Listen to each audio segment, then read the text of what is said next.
Hai, welcome back di Simalas, channel yang bahas suka-suka admin.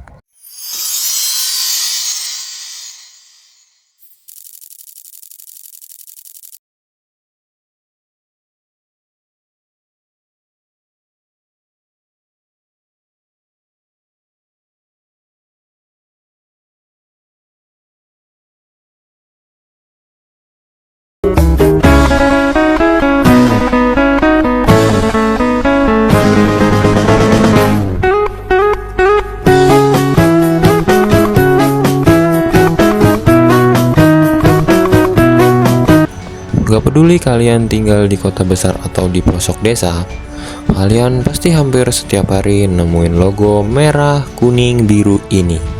Yap, Alfamart. Sekarang, dengan lebih dari 21.000 gerai, mereka udah jadi bagian dari kehidupan kita sehari-hari. Tapi, pernah gak sih kalian penasaran gimana cerita sebuah minimarket lokal bisa sekaya dan segede ini? Tahukah kalian kalau pendirinya dulu putus sekolah di usia 14 tahun dan bisnis ini awalnya cuma jualan rokok? Di video kali ini kita bakal bongkar perjalanan luar biasa Alfamart dari nol sampai jadi raksasa retail Indonesia. Tonton sampai habis.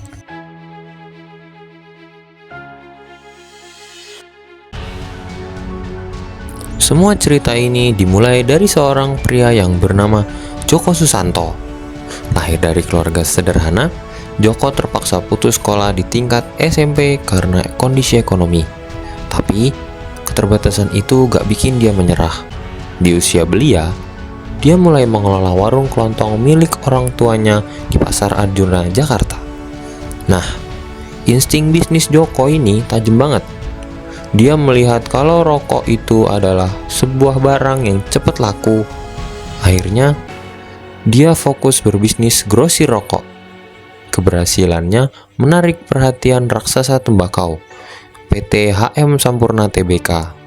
Di tahun 1989, mereka sepakat buat kongsi bisnis distribusi.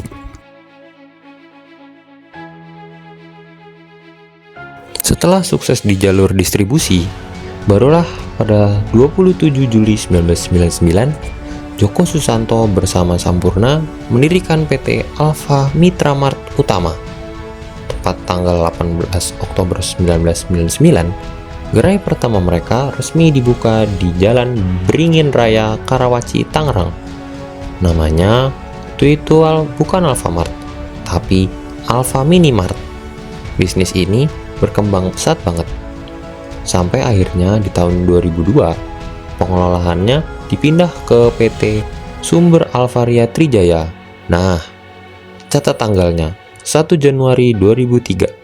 Barulah nama Alfa Minimart resmi berevolusi menjadi Alfamart yang kita kenal sekarang dengan logo lebahnya yang ikonik.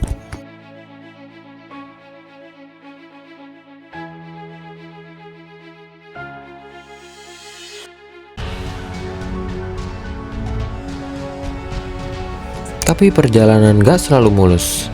Tahun 2006, HM Sampurna memutuskan buat jual seluruh saham retail mereka ke keluarga Joko Susanto. Alih-alih goyah, momen pecah kongsi ini justru bikin Alfamart makin lincah. Tahun 2009, Alfamart resmi go public di Bursa Efek Indonesia dengan kode saham AMRT. Uang dari investor dipakai buat ekspansi gila-gilaan ke seluruh negeri. Bahkan di tahun 2014, mereka nekat ekspansi ke luar negeri dan buka gerai pertamanya di Filipina. Sekarang, grup mereka gak cuma punya Alfamart, tapi juga merambah ke Alfamidi sampai Lawson.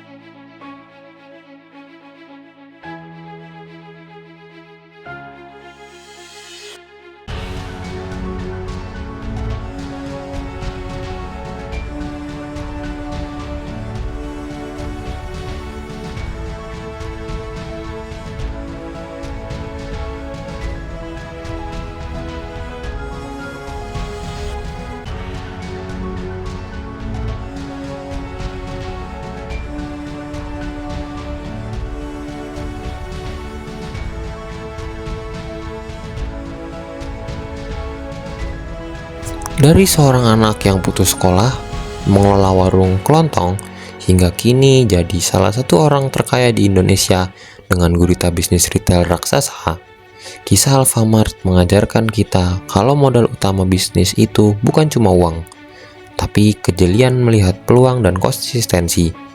Gimana menurut kalian? Apakah kalian tim belanja di Alfamart atau tim kompetitor sebelah?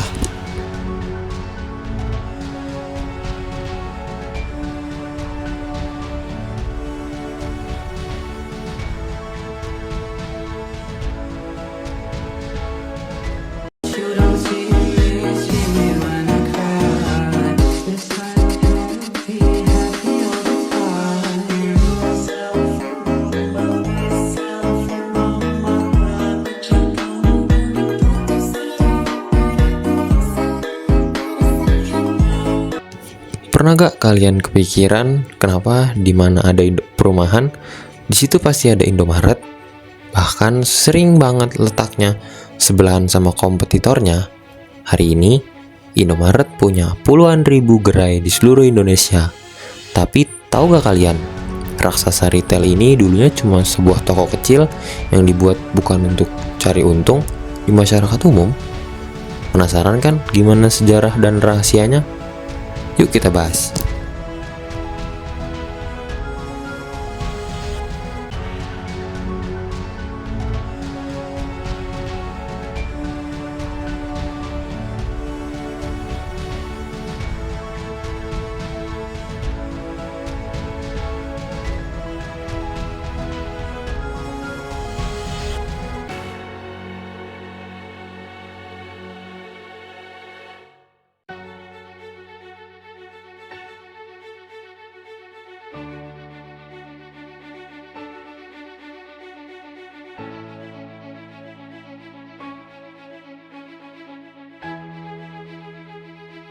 Kita mundur ke tahun 1988. Konglomerat Sudono Salim, pendiri Salim Group, mendirikan gerai pertama di Ancol, Jakarta Utara.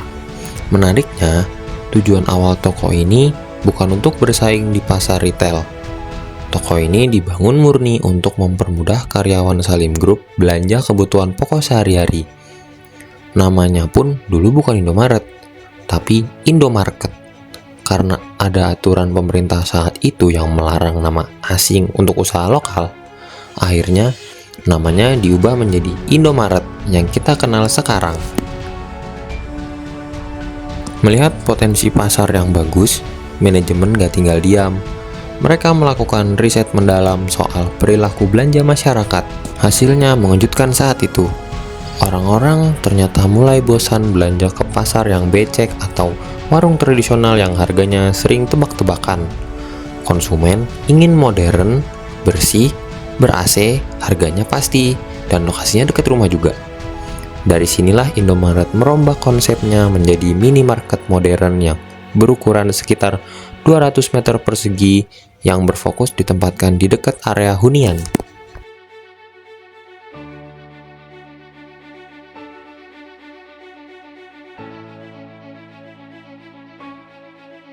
Nah, lonjakan terbesar Indomaret terjadi di tahun 1997. Ketika ekonomi Indonesia mulai diuji, Indomaret justru membuat keputusan jenius dengan meluncurkan sistem waralaba atau franchise. Mereka jadi pelopor waralaba minimarket pertama di Indonesia. Strategi ini sangat cerdas.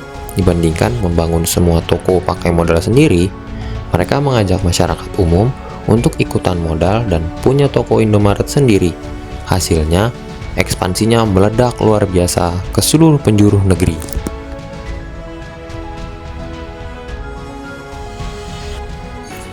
Indomaret gak cuma bertahan, tapi terus berubah mengikuti zaman. Mereka sadar kebutuhan konsumen itu berubah. Sekarang kita gak cuma lihat Indomaret reguler, ada Indomaret Point buat tempat nongkrong anak muda yang butuh kopi atau makanan siap saji. Ada juga Indomaret Fresh buat ibu-ibu yang butuh sayur dan daging segar. Ditambah lagi, mereka bertransformasi menjadi pusat pembayaran digital. Mau bayar listrik, tiket kereta, belanja online, semua bisa kelar di satu tempat. Dari sebuah toko sembako internal karyawan, sekarang bertransformasi jadi retail raksasa yang menguasai jalanan Indonesia. Sebuah bukti kalau riset pasar dan inovasi itu adalah kunci utama dalam bisnis. Kalau kalian sendiri, tim belanja di Indomaret atau kompetitor sebelahnya nih?